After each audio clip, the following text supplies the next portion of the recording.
What's happening, kids? It's Jason Up's New Age Revolution. We're down here in the cave, and we're going to continue taking a closer look at ... the collection. That's right, the collection, the entire room. We'll take a closer look at everything that I have, and that should take us to the end of the year. Quick reminder, there's a live show this Saturday night. Not a long live show. I won't be able to do that because it's Saturday night here, and it's horror fest in the house here. So I've got to have plenty of time to get up there and watch some October classics. So it'll be a quick live show on Saturday to draw and announce the winner of the XOX custom figure. That's right. The deal is, if you purchase a Razor Ramon from XOX by Random Treasures on Etsy, you are automatically entered in the drawing to win a custom figure of your choice from her vast library. And we are up now to 7. 7. She sent me the name of somebody who just ordered 2 Razor Ramones. And I didn't bring my phone down here, so I can't give you a shout out. But to the fella that got 2 Razor Ramon figures from XOX, you are entered in the drawing as well. So, all right, so that's happening Saturday, this coming Saturday, probably about 9:30. We'll do it. Maybe even later, maybe 10. I don't know. But it'll be about a 20-minute show. We're just going to come on and we're going to draw live the winner. And I'm not going to do that. I don't know. I see people who do like drawings. They go on the information superhighway intrawebs, and they get one of these websites where you can type in names, and then there'll be like a random drawing, and they somehow simulcast it onto their screen. I'm not going to do that. I'm the 80s guy, so we're going to write down all 7 of your names, and I hope that there's a few more. I'm still hoping for a solid 10. But we're going to write down 7 of you on little slips of paper, and we'll do it all legit, and we'll show you, and we'll put it in, and we'll shake it up, and boop, we'll have a drawing. Okay, just like they used to draw the lottery numbers on TV. All right, so for now, I'm going to continue on with taking a closer look at. And today, I had it in my plan to do the VHS tape collection, but I have the VHS tapes all the way up against that back wall, and they're on the floor. So I've got shelves on that back wall, and then there's like that much space between the shelf and the floor, and so I'm like stacking all the VHS tapes in there. And there's probably about 40 of them over there, and there's like 5 or 6 in the garage, and then there's maybe 10 or 12 back there in the old video game the board game sump pump room. So I got to make a mess, and I got to pull them all out. So I didn't do that right now, but we're going to. We're still going to take a closer look at the VHS tapes. We're going to do everything. So we'll get to it. So that the person that's waiting for the VHS tapes, it's coming. Also, my man G.I. Joe Ron, formerly known as, still wants me to talk about my top 5 favorite television vehicles, right? So I got to put some thought into that one. You know, there's a couple that are obviously going to be on the list, you know, Kit and the General Lee, but you know, I got to come up with like 3 more. So I really got to think about it, get creative. All right, enough talk. Today we take a closer look at my wrestling magazine collection. Yes, that's right, and talk a little bit about the history of the wrestling magazines. Now, I'm not going to show you every single issue, but I can tell you that this is the stack that I have, and this is the stack that I have. So I've got, that's probably a Mad magazine there on the back, but this is it. This is the stack. So I don't know how many I have right now. Maybe 50, maybe 50 wrestling magazines. But I'm only collecting, and when I use the annoying finger quotes, I say collecting because I'm not collecting them right now. I've stopped for no reason other than just, you know, lack of interest, I guess, or whatever. I've just stopped. That doesn't mean I won't pick up again. What I wanted to do was I wanted to collect WWF programs, okay, and I'll talk about how important these are to my life. I wanted to collect the WWF magazine, and I wanted to collect Pro Wrestling Illustrated. And so that is pretty much all I have in here. I guess with a few, maybe some stragglers that some people might have sent me. But for the most part, well, for the large majority, and maybe for all of them, yeah, I guess all of them. I only have WWF Magazine, WWF Programs, and Pro Wrestling Illustrated, because those are my favorites. So wrestling magazines, my goodness, how important were they to our lives? So we're talking about mid '80s here, probably really picking up around '86. '86 is, I think, when I really started kind of obsessing about wrestling magazines. So our big grocery store in town is called Wegmans, right? And it's spread out. It used to just be local. It was locally created. And then it got so big that it's spreading. So some of you might know what Wegmans is. But Wegmans is it's an emporium grocery store. It's a massive entity, right? Wegmans is an entity. And back in the day, it was, that's where you shopped, period. Now we've decided to try to save a little money, right? And now people shop at, Walmart, Super Walmart for groceries, or they shop at Aldi's, or they shop at, I don't know, Save-A-Lot or what, Tops, whatever. But back in the day, you grocery shopped at Wegmans. It was a local staple. And Wegmans had a beautiful magazine aisle. In fact, it had a magazine section. It was 2 aisles, not even aisles. So at the back of the store, they had books. They had like a little corner bookstore, like a little nook. So like a back wall and then a little bit more, all books. And then inside the center of that little book alcove were magazine racks, back-to-back sides, right? So you're on this side, or then you could walk around and go over here. But on this side, or was it this side? I don't know. I think it was this side. Anyway, there were the wrestling magazines. And at its peak, there were probably 7 or 8 different wrestling magazines. And I was always a fan of the, I guess nowadays people call them the after mags, right? The Inside Wrestling, The Wrestler, and Pro Wrestling Illustrated were the top 3 after magazines. And of those 3, Pro Wrestling Illustrated was the best because, amongst other things, it had the full color centerfold, right? But this magazine had so many other great features in it, like the Arena Report, right? Where you could go and you could read results of cards all around the country. NWA cards, AWA cards, WWF cards, and some indie cards that, you were like, what the heck? So I loved this magazine. I loved it.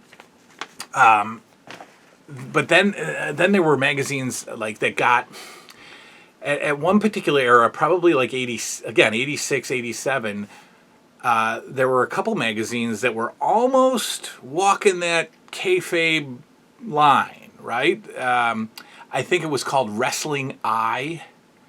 Wrestling Eye was a magazine that the grocery store would sell, and they would have like some stories in there, like you were like, what are they writing about here? They would some of these magazines would like use the wrestlers' real names. It was interesting, and I remember the first story that messed me up as a kid.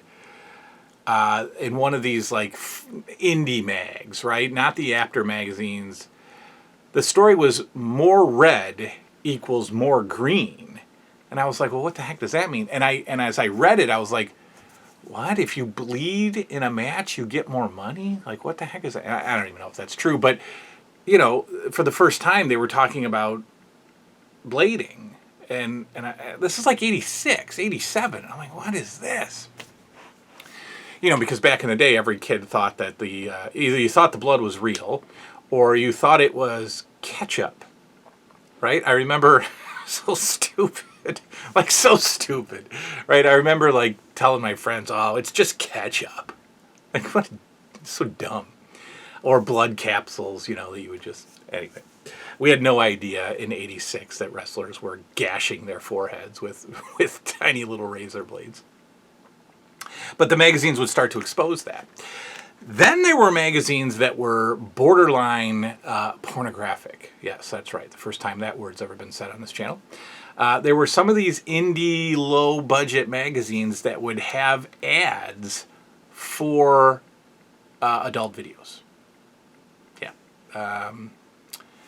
And some of them would have pictures of the videos, and they would put like a little line across, like a little black line or a little white line across exposed parts.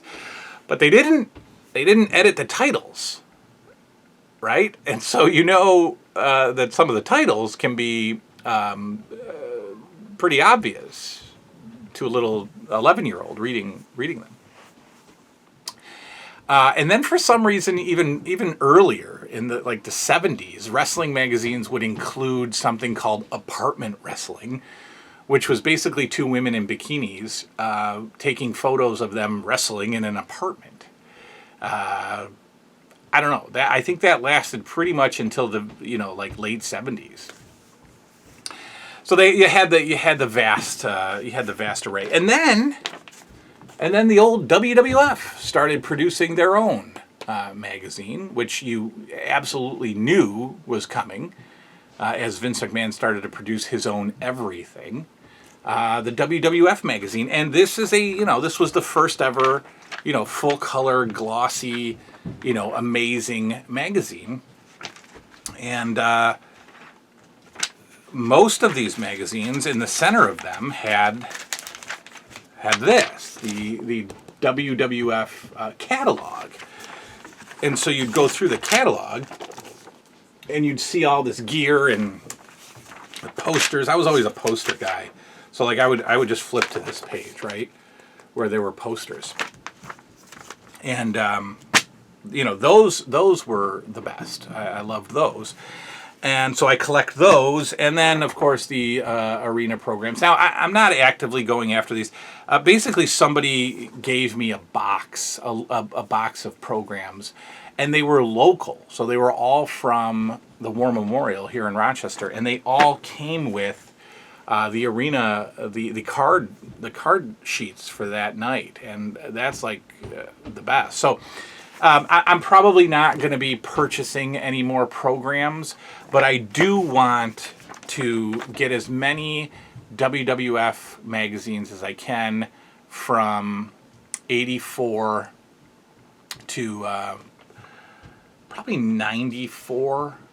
Probably 94, and that's even stretching it, because this is from 92, and I was still pretty interested. I mean, because then it really starts to go south, with the Bushwhackers, the Beverly Brothers. It starts to, I wasn't in love with the product back then, but my WWF footage goes from, goes to 94. I cut it off at 94. So, I could probably collect those. And I want every PWI of the 80s. I want all 12 issues from 80 and 81 and 82 and all the way up to 89. And I got a pretty good start. I should probably write them down and actually, catalog them a bit. Now this was my favorite issue of the year. Oh, look what's on the back. Boom. Look at that. Is that not beautiful? The Wrestling Ring Company in Maryland, and it's It's, what's the address? Oh, 4319 Old Milford Mill Road, Baltimore, Maryland. Was the most beautiful store a kid could ever imagine. The wrestling ring. And many times I've Googled that, and it's still just an old warehouse building, but look at this. Look at that. Great stuff. Another company. That's the wrestling ring too. But so the year in review magazines were the best. They were the best because you got all these achievement awards, full color photos. These were double issues.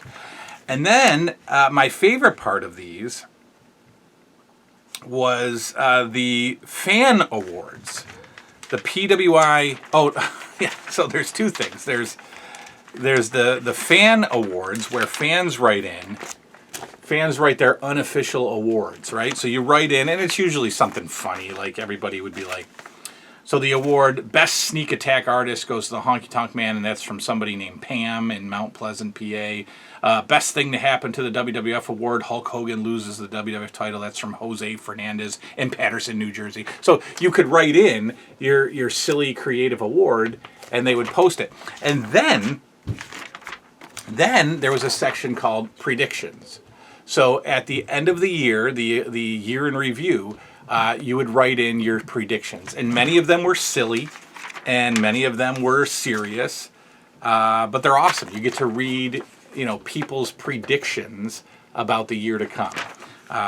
This is from Glenn Harrison in Rivervale, New Jersey. Andre the Giant will win the WWF title from Randy Savage, but lose it to Hulk Hogan at WrestleMania 5. That didn't happen. Andre will turn good again and team with Hogan to beat Ted DiBiase and Akeem in his retirement match. So you get some creative stuff. Some stuff happened, some stuff didn't. But anyway, wrestling magazines. So real quick, the story is when I would go with my mother, she would go grocery shopping, and I would go with her for the sole purpose of, as we walk in the door of the grocery store, she goes shopping, and I immediately go to the magazine section, and I park myself there for an hour while she shops, and I just read through all of the magazines. And when I say park myself, I would literally sit in the aisle, right? It was in like a little nook, so it wasn't just out in the middle of a shopping aisle. But it had the rack, right? And then it had a bottom shelf, and there were magazines on the bottom shelf too. Well, guess where I was sitting? I was sitting on the magazines on the bottom shelf. My little 11-year-old self, just sitting there, sitting on a magazine, reading a magazine, and nobody would bother me, right? Wegmans wouldn't come by and be like, you can't get out of here, you rascal. Now, if that's not bad enough, and I'll close with this, right next to the magazine section was the bulk candy section. Okay, you know where I'm going with this? I would get myself a little treat. See, I'd go over to the bulk candy, and they were in barrels, right? The candy was in barrels. And I would lift up the lid to the Sour Patch Kid barrel. I would take my stinky little 11-year-old poopy hand, and I would pick out a handful of Sour Patch Kids, shove them in my pocket, and walk over the magazines and read them, and just snack on Sour Patch Kids. So I would steal Sour Patch Kids with my stinky hand and go sit and read the magazines, and nobody ever yelled at me. How great is that? Now I'm looking at the price here of these magazines. They're $1.95. They're $1.95. And I'm remembering back, hey mom, can I get this magazine? And she'd be like, no, I don't have any money. It's $1.95. I should have had every single magazine known to man $1.95, and my mom is shutting me down. See, that's why I don't talk to her. $1.95, right? We're not breaking the bank here, guys. And I don't care inflation. It's the 80s. Nobody had money. It's $1.95, and she would tell me no. Unbelievable. Anyway, that's that. Go get yourself some wrestling magazines. If you got some WWF magazines that you wanna get rid of, let me know, and I'll take them off your hands. We'll work out a deal of some kind, because I need some. I need a bunch, and I should probably, like I said, I should probably make like a little checklist of what I have and what I don't. But anyway, that's that. WWF magazines, PWI programs, whatever. The WWF Wrestling Magazine Collection. Take a closer look at, and we'll see you all next time. Good night now.